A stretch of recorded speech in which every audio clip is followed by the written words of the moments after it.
What if the obstacle you keep blaming on timing, people, luck, or circumstances is actually a conflict inside you that has been waiting to be understood? Welcome back. Today we are re-entering the mountain Is You by Brianna Wiest from the beginning, and this part covers introduction in Chapter 1. The goal is not to turn the book into generic self-help advice. The goal is to follow the book's actual movement, from the mountain metaphor into the hidden logic of self-sabotage, and then toward the harder work of emotional intelligence, release, rebuilding, and self-mastery. The opening of the book frames the mountain as the collision between conscious desire and unconscious resistance. Wiest begins with pressure, breakdown, and renewal, then turns that metaphor inward. The mountain is not only what blocks the path, but what reveals the part of the self that still needs integration. The important thing about this episode is the sequence.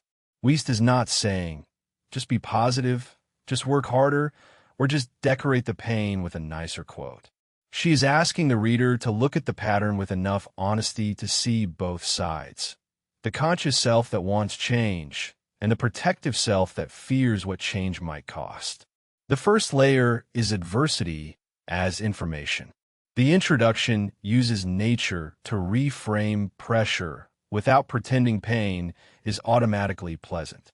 Forest fires, edges, and breakdowns become images for the moments when an old self-concept can no longer carry a new life. This is where the book becomes more useful than a quick pep talk because it refuses to treat the visible behavior as the whole story. The pattern is not excused, but is investigated. That investigation is what makes change possible without turning the reader into the villain of their own life. In everyday terms, this means the question changes. Instead of asking only, why can I not stop doing this? The book asks what the pattern regulates, protects, avoids, requests, or repeats.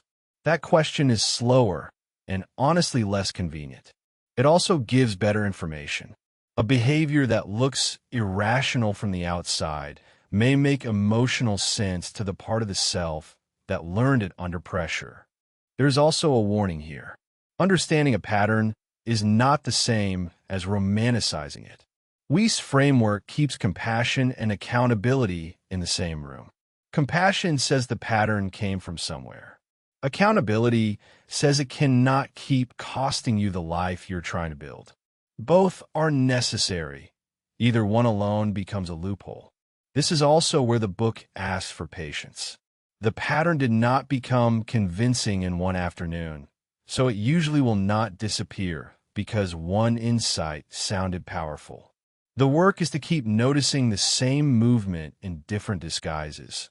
The excuse that sounds wise, the fear that sounds like intuition, the familiar pain that calls itself safety, and the old identity that tries to make growth feel like betrayal. The next layer is positive disintegration. The book treats certain collapses as the end of coping systems, not the end of the person. That distinction matters, because a coping system can fail precisely when the deeper self is ready for a more honest structure. This is where the book becomes more useful than a quick pep talk, because it refuses to treat the visible behavior as the whole story. The pattern is not excused, but it is investigated. That investigation is what makes change possible without turning the reader into the villain of their own life. In everyday terms, this means the question changes. Instead of asking only, why can I not stop doing this? The book asks what the pattern regulates, protects, avoids, requests, or repeats. That question is slower and honestly less convenient. It also gives better information.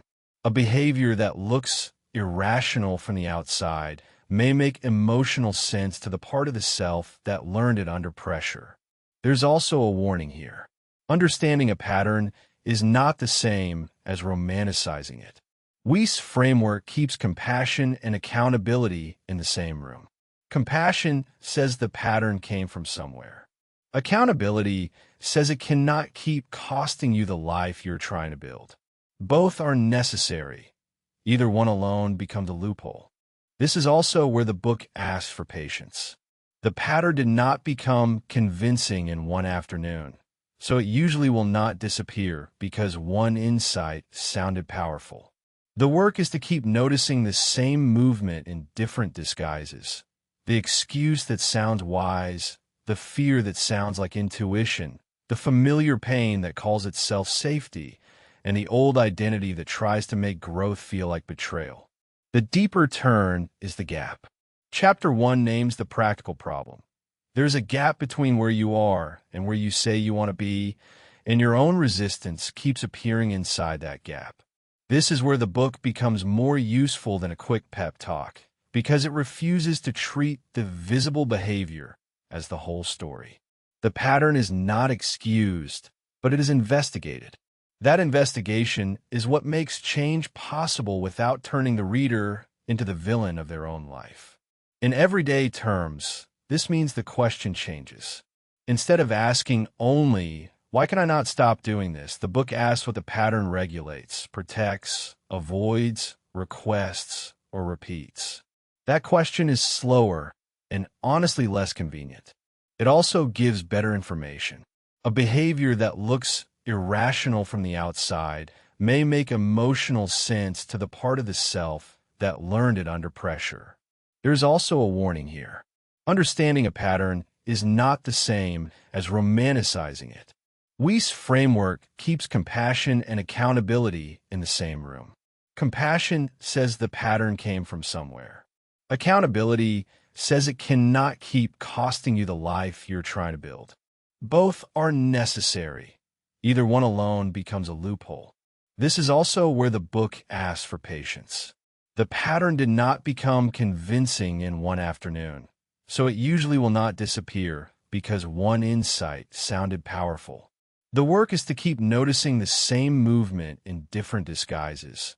The excuse that sounds wise, the fear that sounds like intuition, the familiar pain that calls itself safety, and the old identity that tries to make growth feel like betrayal. The uncomfortable part is self-sabotage as a fulfilled need. Wiest's key move is to say that self-sabotage is not simply stupidity or weak will. It is often a behavior that satisfies an unconscious need, even while it damages the conscious goal. This is where the book becomes more useful than a quick pep talk, because it refuses to treat the visible behavior as the whole story. The pattern is not excused, but it is investigated. That investigation is what makes change possible without turning the reader into the villain of their own life. In everyday terms, this means the question changes. Instead of asking only, "Why can I not stop doing this?" the book asks what the pattern regulates, protects, avoids, requests, or repeats. That question is slower and honestly less convenient. It also gives better information. A behavior that looks irrational from the outside may make emotional sense to the part of the self that learned it under pressure. There's also a warning here. Understanding a pattern is not the same as romanticizing it. Wiest's framework keeps compassion and accountability in the same room. Compassion says the pattern came from somewhere. Accountability says it cannot keep costing you the life you're trying to build. Both are necessary. Either one alone becomes a loophole. This is also where the book asks for patience. The pattern did not become convincing in one afternoon, so it usually will not disappear because one insight sounded powerful. The work is to keep noticing the same movement in different disguises. The excuse that sounds wise, the fear that sounds like intuition, the familiar pain that calls itself safety, and the old identity that tries to make growth feel like betrayal. The practical consequence is excavation. The book's solution is not a motivational sprint. It asks for psychological excavation, finding the old wound, releasing stored emotion, meeting needs in healthier ways, changing self-image, and building emotional skill. This is where the book becomes more useful than a quick pep talk, because it refuses to treat the visible behavior as the whole story. The pattern is not excused, but it is investigated. That investigation is what makes change possible without turning the reader into the villain of their own life. In everyday terms, this means the question changes. Instead of asking only, "Why can I not stop doing this?" the book asks what the pattern regulates, protects, avoids, requests, or repeats. That question is slower and honestly less convenient. It also gives better information.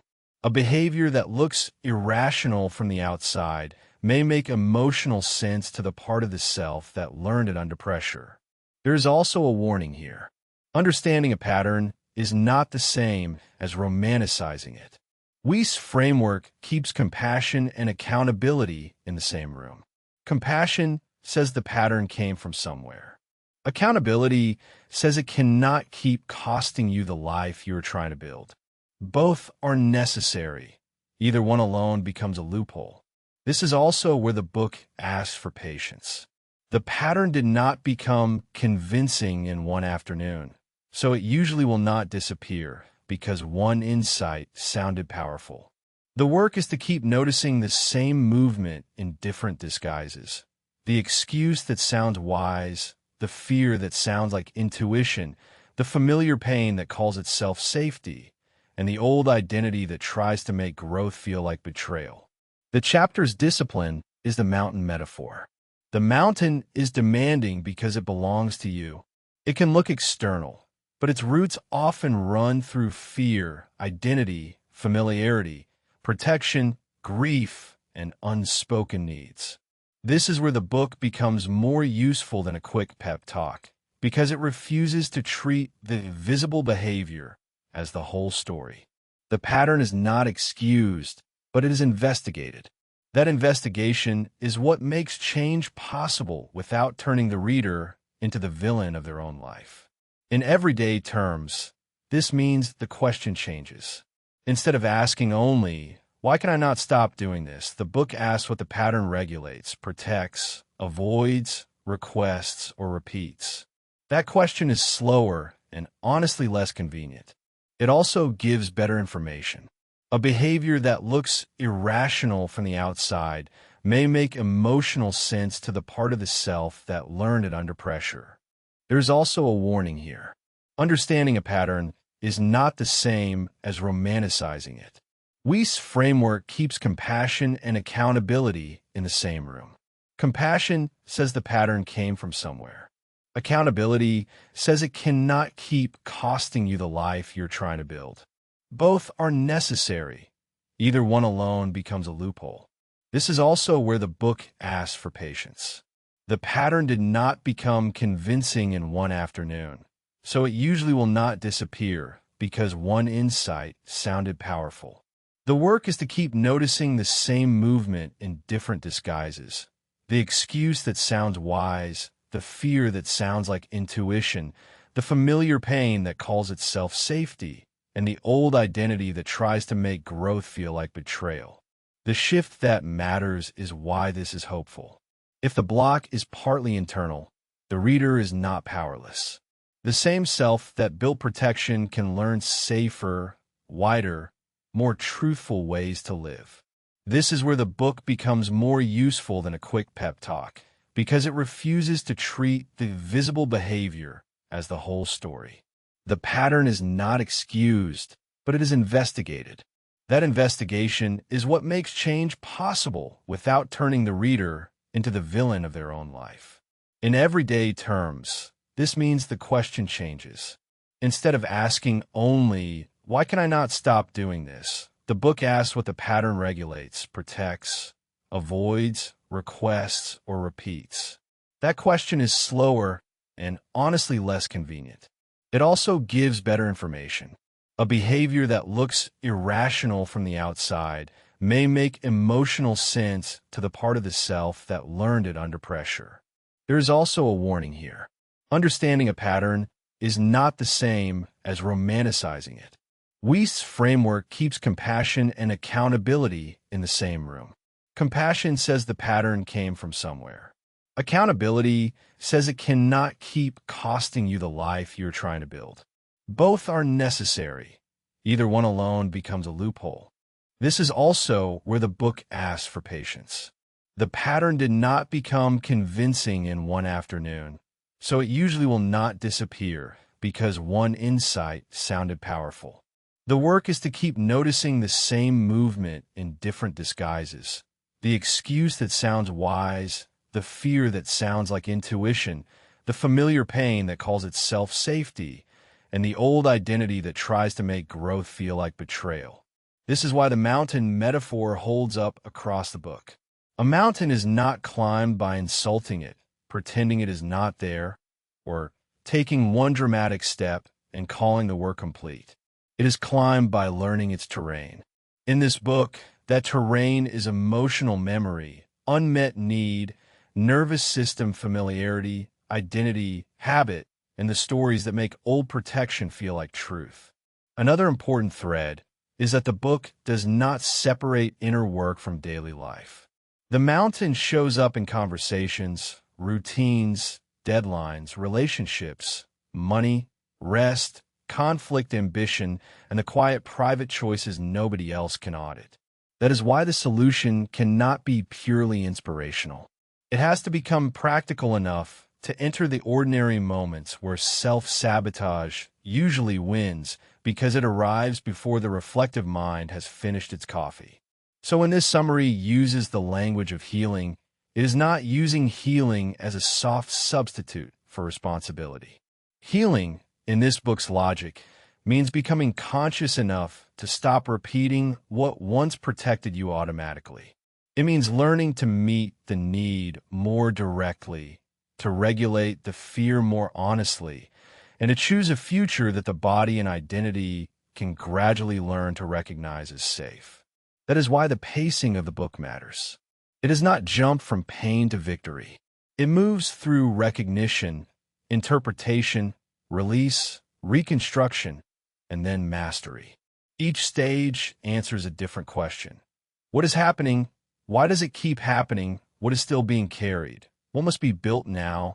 And who must I become to stop abandoning the life I keep asking for? The useful takeaway from this part is not a slogan. It is a practice of interpretation. When resistance appears, do not stop at shame. When a trigger appears, do not stop at panic. When a pattern repeats, do not stop at the lazy explanation that you are simply broken. Ask what information the pattern is carrying, and then ask whether there is a healthier way to answer that need. For a viewer, the practical invitation is to listen for the pattern that feels most familiar. The book is not asking for a perfect diagnosis in one sitting. It is asking for enough honesty to notice where protection has become repetition, where repetition has become identity, and where identity now needs to be rewritten by action. That is the tone of the mountain is you at its best, gentle enough to reduce shame, direct enough to remove excuses. It gives the reader context, but it does not let context become a hiding place. The old pattern may have protected you, but protection can become a prison when the danger has changed and the response has not. Thank you for watching. Next, we move into the mechanics of self-sabotage, why the behavior that keeps hurting you may still be trying to protect you. The final thought for this episode is simple. Your mountain is not proof that you are broken. It is proof that one part of you is trying to move forward while another part is still guarding an old survival plan.